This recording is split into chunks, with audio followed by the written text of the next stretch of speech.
Assalamualaikum warahmatullahi wabarakatuh. Waalaikumsalam warahmatullahi wabarakatuh. Selamat siang anak-anak. Iya, Pak. Oke, kita pada pertemuan kali ini akan belajar bersama tentang sifat utama dan keteguhan Rasul-Rasul Ulul Azmi. Sebelum kita lanjut ke pembelajaran, Bapak absen dulu. Ahmad, Hadir. Hafid, Hadir. Muda Galang, Hadir. Surya, Eka, Hadir. Rosita. Hadir. Oke. Sebelum kita mengawali pembelajaran, alangkah baiknya kita berdoa dulu bersama-sama.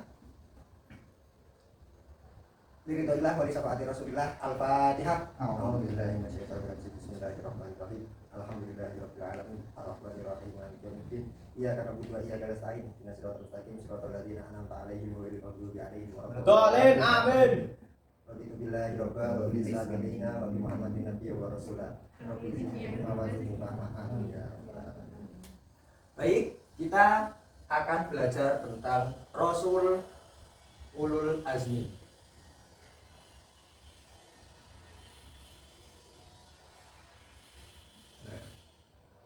Rasul Ulul Azmi itu apa?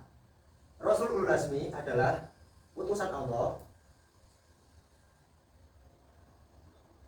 yang diberikan cobaan-cobaan dan diuji kesabarannya. Jadi, Rasul Ulul Azmi itu adalah utusan-utusan Allah.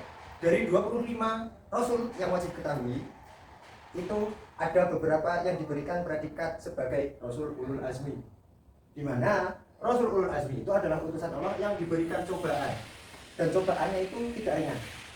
Nah, di samping diberikan cobaan, Rasul Ulul Azmi itu juga diuji kesabarannya oleh Allah Subhanahu wa Ta'ala. Jadi dari Rasul Ulul Azmi ini kita bisa belajar tentang keteguhan dan kesabaran dalam menghadapi cobaan. Oke. Nah, siapa saja Rasul Ulul Azmi itu? Yang pertama, Rasul Ulul Azmi itu ada Nabi Nuh. Nabi Nuh alaihi salam. Yang kedua, ada Nabi Ibrahim. Nabi Ibrahim. Yang ketiga, ada Nabi Musa.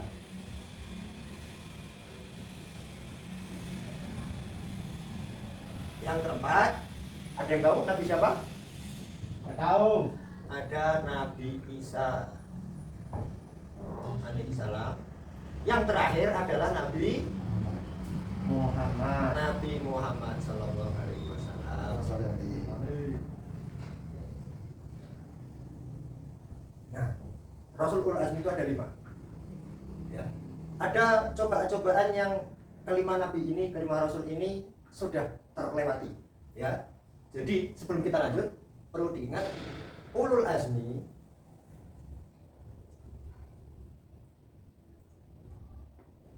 ini adalah bahasa Arab dari orang-orang yang diberi cobaan dan keteguhan terhadap Allah Subhanahu wa Ta'ala. Oke, ya. Ulul Azmi. Nah, cobaannya apa saja yang dilewati oleh kelima Rasul ini? Yang pertama itu ada Nabi Nuh. Nabi Nuh. Ada yang tahu cobaan yang dilewati oleh Nabi Nuh? Kapal laut. Nabi Nuh itu berdakwah 1000 tahun. Tetapi pengikutnya itu sedikit, tidak sampai 100. Jadi kalau zaman sekarang ini nggak cekan view. Ya. Nabi Nuh itu pengikutnya nggak sampai 100. Padahal beliau berdakwah 1000 tahun. Bahkan istrinya dan anaknya itu juga tidak beriman kepada Allah Subhanahu wa Ta'ala. Yang dimana akhirnya Nabi Nuh diperintahkan oleh Allah untuk membuat kapal yang di situ bisa menampung semua makhluk yang bisa dikatakan makhluk-makhluk beriman kepada Allah. Dan makhluknya itu berpasang-pasangan semua, entah itu hewan ataupun manusia, yang nantinya berlabuh di bukit Tursina.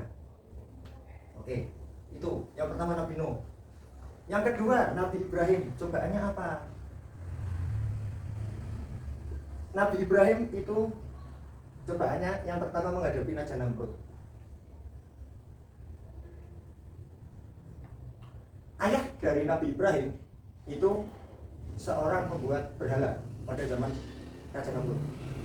Dan waktu itu Raja Namrud memaksa memerintahkan Nabi Ibrahim untuk beriman bahwa Raja Namrud itu adalah Tuhannya. Nah, dengan kecerdasan yang dimiliki oleh Nabi Ibrahim menghancurkan sebagian besar berhala-berhala dari Raja Namrud. Setelah itu Raja Namrud murka dan meminta Nabi Ibrahim untuk beriman kepadanya. Jika tidak, Nabi Ibrahim akan dibakar hidup-hidup. Dan Nabi Ibrahim memilih untuk tidak beriman kepada Raja Namrud. Yang akhirnya Raja Namrud memerintahkan para pengawalnya untuk membuat semacam api unggun yang di situ gunanya untuk membakar Nabi Ibrahim. Tetapi dengan kuasa Allah Subhanahu wa taala, api yang harusnya panas, saat Nabi Ibrahim masuk ke dalam api itu, Nabi Ibrahim selamat. Karena Allah perintahkan apinya itu menjadi dingin. Lalu selanjutnya ada Nabi Musa. Cobaan Nabi Musa apa? Cobaan Nabi Musa adalah menghadapi Raja Fir'aun. Nabi Musa itu lahir yang saat itu Raja Fir'aun memerintahkan semua bayi laki-laki dihabisi, dibunuh, dikubur hidup-hidup. Tetapi Nabi Musa selamat karena Nabi Musa dihanyutkan oleh ibunya dan ditemukan oleh istri Fir'aun. Ada yang tahu namanya siapa? Asia. Siti Asia. Dibesarkan oleh Siti Asia dan juga Fir'aun. Yang dimana nanti setelah Nabi Musa dewasa, Nabi Musa sendiri mendakwahi Fir'aun untuk beriman kepada Allah Subhanahu wa taala. Dan Raja Fir'aun tidak terima, memanggil semua penyihir-penyihir hebat pada waktu itu untuk bertarung kepada Nabi Musa. Nabi Musa itu mujizatnya apa? Tongkat. Tongkat apa? Jadi tongkat yang biasa dibawa oleh Nabi Musa. Saat penyihir-penyihir Fir'aun melemparkan tongkatnya dan menjadi ular, Nabi Musa juga melemparkan tongkatnya dan itu juga menjadi ular dan membunuh semua ular-ular penyihir dari suruhan Fir'aun. Yang pertama. Yang kedua, saat Nabi Musa diperintahkan untuk hijrah oleh Allah dan sampai di Laut Merah, Nabi Musa mengetukkan tongkatnya ke laut dan laut itu membelah menjadi dua. Dan Fir'aun menyusul Nabi Musa bersama rombongannya. Saat berada di tengah-tengah, Nabi Musa diperintahkan oleh Allah untuk mengetukkan tongkatnya kembali ke laut. Dan seketika itu pula lautnya menjadi satu lagi dan Fir'aun hanyut bersama bala tentaranya.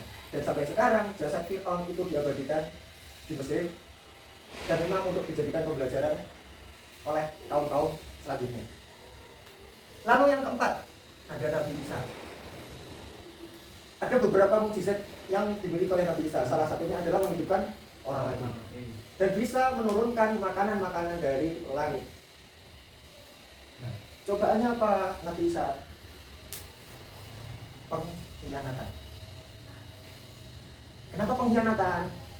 Jadi waktu itu, waktu Nabi Isa masih berada di bumi, ada raja yang tidak suka dengan Nabi Isa dan mengincar Nabi Isa, meminta para tentaranya untuk membawa Nabi Isa hidup ataupun mati.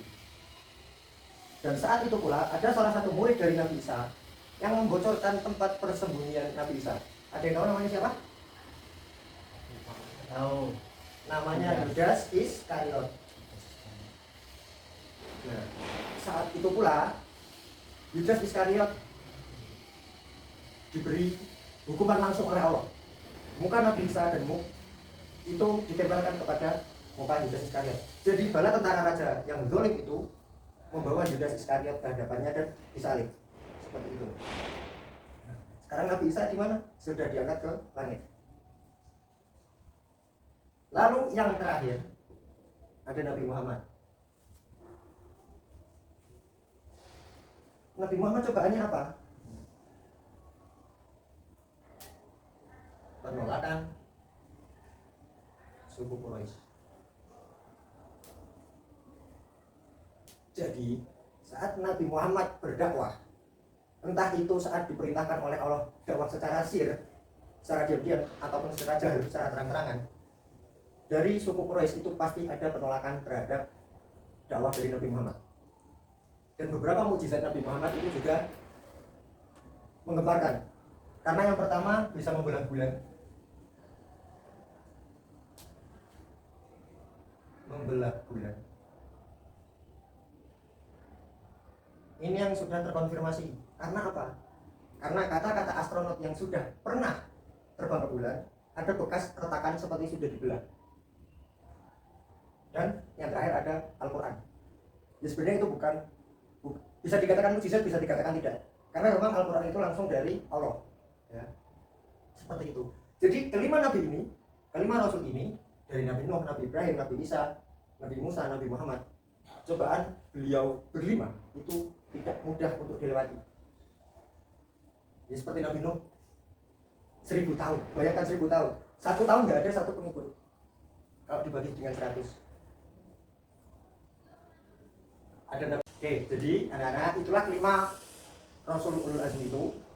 Nah, di Al-Quran juga disebutkan di surat Al-Ahqaf ayat 35.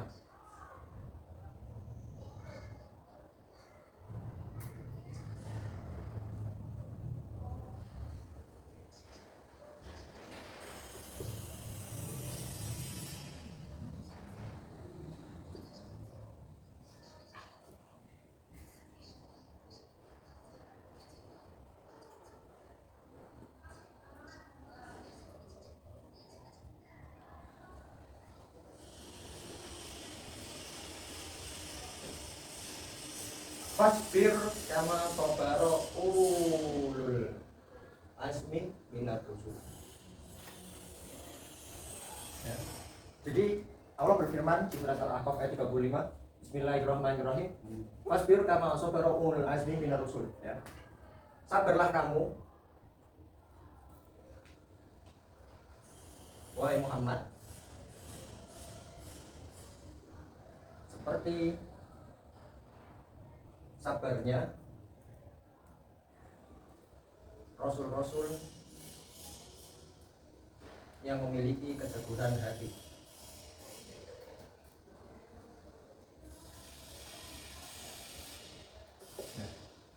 Jadi Rasul Ulul Azmi ini juga tertuang di dalam Al-Quran. Ada juga di dalil selain ini, tapi mohon maaf Bapak lupa, di pertemuan ke depan bisa Bapak sampaikan. Yang dimana di situ juga disebutkan keempat Rasul itu, mulai dari Nabi Nuh, Nabi Ibrahim, Nabi Musa dan juga Nabi Isa. Ya. Jadi inilah Rasul-Rasul Ulul Azmi dan ini dalilnya, dimana sifat-sifat teladan yang bisa kita pelajari. Apa anak-anak? Yang pertama, kesabaran, keteguhan hati, ya, dan juga tanggung jawab kepada Allah Subhanahu wa Ta'ala. Jadi di luar keempat sifat wajib Rasul yang bisa kita teladani, mulai dari sidik, amanah, fatonah, dan tabligh, dari Rasul-Rasul Ulul Azmi kita juga bisa belajar kesabaran dan juga keteguhan hati. Jadi cobaan apapun itu, bismillah kita lewati sekuat hati kita, karena janji Allah itu tidak akan diingkari sendiri oleh Allah Subhanahu wa Ta'ala. Ya. Seperti itu saja. Terima kasih untuk kelas hari ini. Mohon maaf jika ada kesalahannya dari Bapak. Sekian. Wallahul muwaffiq ila aqwamit thoriq. Wassalamualaikum warahmatullahi wabarakatuh. Waalaikumsalam warahmatullahi wabarakatuh.